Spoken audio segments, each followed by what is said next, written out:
नमस्कार। दिल्ली सरकार के अधिकारियों की नियुक्ति और उनके तबादले का जो अधिकार है वो दिल्ली सरकार से लेकर के और अपने हाथ में रखने के लिए केंद्र सरकार ने जो अध्यादेश पारित किया है और जो अध्यादेश के जरिए जो कानून लागू किया है वो कानून एक तरह से वो अध्यादेश एक तरह से अपोजिशन की तमाम पार्टियों को एकजुट करने का एक जरिया बन रहा है।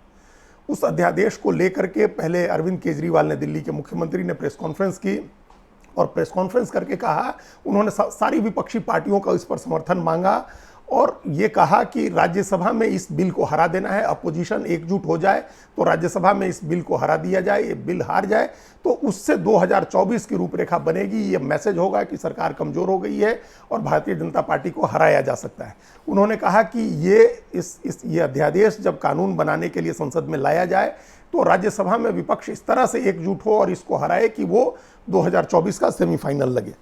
ये अरविंद केजरीवाल ने अपील की और उसके अगले ही दिन बिहार के मुख्यमंत्री नीतीश कुमार अपने उप मुख्यमंत्री तेजस्वी यादव, अपने राष्ट्रीय अध्यक्ष ललन सिंह को लेकर के दिल्ली पहुंच गए। अरविंद केजरीवाल के साथ उन्होंने मुलाकात की, बात की। फिर उसके बाद वो कांग्रेस अध्यक्ष मल्लिकार्जुन खड़गे से मिले, उन्होंने राहुल गांधी से बात की। ये तमाम कांग्रेस में नेताओं से उन्होंने मुलाकातें की। फिर अरविंद केजरीवाल ने अपनी मुहिम छेड़ी, वो ममता बनर्जी से मिलने गए और वो तमाम दूसरे अपोजिशन के नेताओं से मिलजुल कर, शरद पवार से और इन सब से बात करके के चंद्रशेखर राव से वो एक ऐसी एकजुटता बना रहे हैं कि संसद के शीतकालीन सत्र में जब ये अध्यादेश आए बिल के रूप में तो उसको राज्यसभा में हराया जा सके। देखिए, भारतीय संसद की जो स्थिति है उसमें लोकसभा में सरकार के पास प्रचंड बहुमत है, उसको नहीं हराया जा सकता है। वो जो चाहेगी, जिस तरह का बिल होगा वो पास हो जाएगा वहां से। राज्यसभा में जरूर सरकार वल्नरेबल है, सरकार के पास पूर्ण बहुमत नहीं है, अपने दम पर तो बिल्कुल ही नहीं है भारतीय जनता पार्टी को। तो अरविंद केजरीवाल हो या नीतीश कुमार हो या ममता बनर्जी, शरद पवार, इन सबको ऐसा लग रहा है कि राज्यसभा में बिल रोका जा सकता है। लेकिन ये जो राज्यसभा का गणित है उसको आप देखेंगे तो ये संभव नहीं लग रहा है। तमाम पूरी तरह से बहुमत नहीं होने के बावजूद इसके पहले भी सरकार को जो बिल पास कराने थे वो बिल उसने पास करा लिए थे। तीनों कृषि कानून इतने विवादित थे, उस पर सरकार की एक सहयोगी पार्टी ने साथ छोड़ दिया था। इसके बावजूद वो बिल भी पास हो गया था। हालांकि उसका तरीका दूसरा था। सरकार के पास वो सारे तरीके हैं, वो तरीका अभी भी है। जिस तरीके से कृषि कानून पास हुए थे उस समय हंगामा करने के नाम पर मार्शल के जरिए कुछ सांसदों को निकलवा दिया गया था। फिर तमाम सांसद बाहर चले जाते हैं, बहिष्कार कर देते हैं, वॉकआउट कर जाते हैं। अगर रहते भी हैं तो कुछ संख्या कम हो जाती है, फिर सरकार को बिल पास कराने में कोई दिक्कत नहीं होती है, सरकार ध्वनिमत से बिल पास करा लेती है। एक तरीका यह भी होता है कि सरकार जो सत्तारूढ़ गठबंधन के साथ जितनी पार्टियां हैं उनके तमाम एमपी मौजूद रहते हैं और अपोजिशन के खेमे के कुछ एमपी रहस्यमय तरीके से गैर हाजिर हो जाते हैं। पिछली बार तो एक बिल के दौरान कांग्रेस के और एनसीपी के भी एक दो एमपी गैर हाजिर हो गए थे। किसी की तबीयत खराब हो जाती है, कोई ट्रैफिक में फंस जाता है या किसी के यहाँ कोई बहुत जरूरी काम आ जाता है, तो ये सब चीजें, ये उपाय भी है। और तीसरा यह है कि क्या सचमुच तमाम विपक्ष की पार्टियां इस मसले पर एकजुट होकर के और ऐसा माहौल बना सकती हैं कि सरकार के साथ सीधी टक्कर करके उसको रोका जाए। ये तीनों स्थितियां रहेंगी। अब जहां तक विपक्ष की बात है तो कई ऐसी पार्टियां हैं विपक्ष की जो मुद्दों के आधार पर इस सरकार को समर्थन देती रही हैं। तो उन पार्टियों से समर्थन की उम्मीद अरविंद केजरीवाल या नीतीश कुमार को नहीं रखनी चाहिए। ये जब बिल आएगा, जो अध्यादेश आएगा, अध्यादेश जो केंद्र सरकार ने पास किया है और उस अध्यादेश के जरिए सुप्रीम कोर्ट का आदेश जो 11 मई को आया था उस आदेश को पलटा है। सुप्रीम कोर्ट ने अपने आदेश में कहा था कि दिल्ली सरकार के जो अधिकारी हैं उनकी नियुक्ति और तबादले का जो अधिकार है वो दिल्ली सरकार के, दिल्ली की चुनी हुई सरकार के पास होगा। लेकिन केंद्र सरकार ने एक अध्यादेश के जरिए एक प्राधिकरण बना दिया है जिसमें 3 सदस्य हैं। मुख्यमंत्री उसके अध्यक्ष हैं, लेकिन उनके अलावा चीफ सेक्रेटरी और गृह विभाग के प्रधान सचिव उसमें सदस्य होंगे और फैसला बहुमत से किया जाएगा। यह भी कहा गया है कि किसी तरह के टकराव की स्थिति में उपराज्यपाल का फैसला मान्य होगा। तो ये जो दोनों अधिकारी नियुक्त होंगे ये केंद्र सरकार की तरफ से नियुक्त होंगे, तो कहने की जरूरत नहीं है कि बहुमत हमेशा उन्हीं का होगा। तो अब इस अध्यादेश को लेकर के विपक्ष एकजुट हो रहा है और लोकसभा में, राज्यसभा में जब ये बिल आएगा शीतकालीन सत्र में तो इस पर टकराव अवश्यंभावी है, वो निश्चित रूप से होगा। अब जरा राज्यसभा का गणित समझे जिससे अंदाजा हो जाएगा कि किस तरह से सरकार को राज्यसभा में नहीं रोक सकता है। अपोजिशन अपनी तमाम तैयारी के बावजूद उसको नहीं रोक सकता है। 245 सदस्यों की राज्यसभा में भारतीय जनता पार्टी के अपने 93 सांसद हैं और वो 93 सांसद रहेंगे। उसमें एक दो कहीं किसी की तबीयत बहुत खराब हो तो अलग बात है, लेकिन वो 93 सांसद रहेंगे। उनके अलावा अन्ना डीएमके, तमिलनाडु की जो मुख्य विपक्षी पार्टी है, उसके 4 सांसद हैं, वो बीजेपी के साथ हैं। इसके अलावा जो एनडीए में शामिल हैं पार्टियां बीजेपी के साथ, उसमें रिपब्लिकन पार्टी ऑफ इंडिया का अठावले ग्रुप है, असम गण परिषद है, नेशनल पीपुल्स पार्टी है, सिक्किम डेमोक्रेटिक फ्रंट है और यूपीपी एक जो पार्टी वहाँ की है पूर्वोत्तर की, वो है। इन सब के एक एक राज्यसभा सांसद हैं।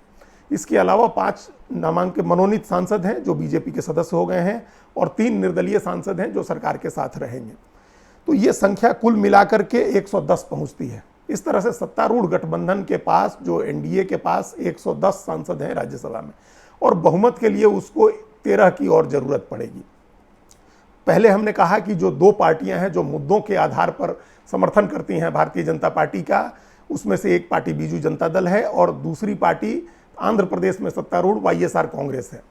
इन दोनों के पास 9 सांसद हैं। इस तरह से कुल 18 सांसद ऐसे हैं जिनका मुद्दों के आधार पर समर्थन मिलता है भारतीय जनता पार्टी को। अगर उनकी संख्या जोड़ दें तो 128 की संख्या हो जाती है, जो बहुमत से 5 ज़्यादा है। लेकिन सरकार का काम इतने से सरकार इतनी संख्या लेकर के ही बिल पास कराने नहीं जाएगी। अगर विपक्ष पूरी तरह से एकजुट होता है और कुछ उलटफेर करने की मंशा से अपनी तैयारी दिखाता है, तो सरकार भी ज़्यादा तैयारी के साथ जाएगी। उस तैयारी में कुछ और पार्टियां सरकार का समर्थन कर सकती हैं, जैसे बहुजन समाज पार्टी का एक राज्यसभा सांसद है, जेडीएस से एक एच डी देवगौड़ा खुद सांसद हैं, एनसीपी के 4 या 5 राज्यसभा सांसद हैं। तो ये इसमें से कुछ लोग गैर हाजिर हो सकते हैं, सदन में नहीं आए तो अपने आप उस हाउस का स्ट्रेंथ कम हो जाएगा और सरकार को बिल पास कराने में दिक्कत नहीं होगी। तो ये किसी भी और पार्टी के जो सत्तारूढ़ गठबंधन के दल हैं, जिसमें कांग्रेस पार्टी सबसे बड़ी पार्टी है जिसके पास 31 राज्यसभा सांसद हैं, उसके बाद 10 सांसदों वाली पार्टी है, आम आदमी पार्टी के भी 10 सांसद हैं, डीएमके के भी 10 सांसद हैं, उसके बाद जनता दल है, जनता दल यू, और इस तरह की तमाम और कई पार्टियां हैं जो अपोजिशन में एकजुट होकर के और सरकार के खिलाफ, इस बिल के खिलाफ वोटिंग करेंगी। लेकिन उनकी संख्या भी 100 के पार, 110 के ज़्यादा आगे नहीं जाएगी, क्योंकि अगर जो कुछ सदस्य गैर हाजिर होंगे और कुछ सदस्य जो हैं जो अभी न्यूट्रल हैं, वो हो सकता है कि सरकार का समर्थन करें या इस पर बिल पर बहस के दौरान तो मौजूद रहें लेकिन वोटिंग के समय वॉकआउट कर जाएं। तो ये स्थिति है, ये गणित है। अभी जो सरकार का समर्थन करने वाली पार्टियां हैं, जो एनडीए के दल हैं और जो मुद्दा आधारित बाहर से समर्थन करने वाली पार्टियां हैं, उनके पास पूर्ण बहुमत है।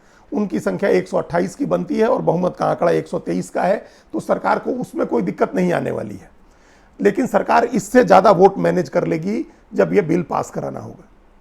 इसके बावजूद सरकार पे जो अपोजिशन का एफर्ट है, जो अपोजिशन जिस तरह की अपोजिशन के लीडर जिस तरह से मेहनत कर रहे हैं, वो एक उसकी तारीफ करनी होगी कि ये एक कम से कम एक ऐसा मुद्दा जिसमें संवैधानिकता निहित है, जिसमें न्यायपालिका का मुद्दा निहित है, जिसमें फेडरल जो स्ट्रक्चर है देश का उसकी भावना निहित है, वह वैसे मुद्दे पर अपोजिशन एकजुट होने की कोशिश कर रहा है। इसके पहले अपोजिशन के लोग जैसे ईडी और सीबीआई के मामले पर एकजुट हो रहे थे, उसका निगेटिव मैसेज होता था। इस मुद्दे पर एकजुटता का मैसेज सकारात्मक होगा। लेकिन अब मुश्किल ये है और देखने वाली बात आगे की ये होगी कि कांग्रेस इस पर कैसा रिस्पॉन्ड करती है, क्योंकि अगर आम आदमी पार्टी के कॉज को लेकर के, दिल्ली सरकार के कॉज को लेकर के अगर विपक्ष एकजुट होता है तो अपने आप अरविंद केजरीवाल का नेतृत्व बनेगा, अरविंद केजरीवाल उसमें नेता बनेंगे। वो भागदौड़ करते दिख रहे हैं और उस समय अगर संसद में बहस होती है तो उनकी पार्टी इसको लीड करती दिखेगी। और ये होगा कि आम आदमी पार्टी के कॉज को लेकर के, दिल्ली सरकार के कॉज को लेकर के सारी पार्टियां एकजुट हो रही हैं। तो अरविंद केजरीवाल की जो मंशा है, जो उनकी महत्वाकांक्षा है, उसको भी इससे हवा मिलेगी और वो भी उसको लेकर के कांग्रेस आशंकित होगी। इसलिए कांग्रेस इस पर किस तरह से आगे रिएक्ट करती है, कांग्रेस की क्या प्रतिक्रिया होती है संसद के शीतकालीन सत्र तक, अभी तात्कालिक प्रतिक्रिया की बात नहीं हो रही, उस समय तक कांग्रेस किस तरह से इस पर रिएक्ट करती है, क्योंकि उस समय जब सेशन शुरू होगा जुलाई अगस्त में, उस समय तक राजस्थान का चुनाव की प्रक्रिया लगभग शुरू हो गई होगी, होने वाली होगी। उस समय चुनाव एकदम घोषणा, कुछ ही दिन के बाद चुनाव की घोषणा होनी होगी।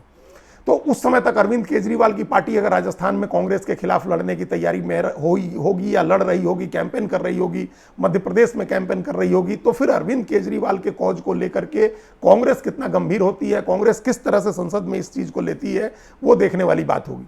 लेकिन उसके पहले विपक्ष का जो प्रयास हो रहा है वो अच्छा प्रयास है। इसके बावजूद, इस सत्य के बावजूद कि अपोजिशन इस बिल को लेकर के या किसी भी बिल को लेकर के राज्यसभा में सरकार को नहीं हरा सकता है। अभी जो राज्यसभा का गणित है वो सरकार के पक्ष में है, और ये अध्यादेश जब बिल के तौर पर आएगा तो राज्यसभा से पास होगा, उसको नहीं रोका जा सकता है। अपोजिशन को उसके बाद सुप्रीम कोर्ट में क्या होता है, सुप्रीम कोर्ट इस कानून की कैसी व्याख्या करता है, उसका इंतजार करना होगा, उस पर भरोसा करना होगा। राज्यसभा में रोक देने की उम्मीद बेजा है और वो संभव नहीं है। धन्यवाद।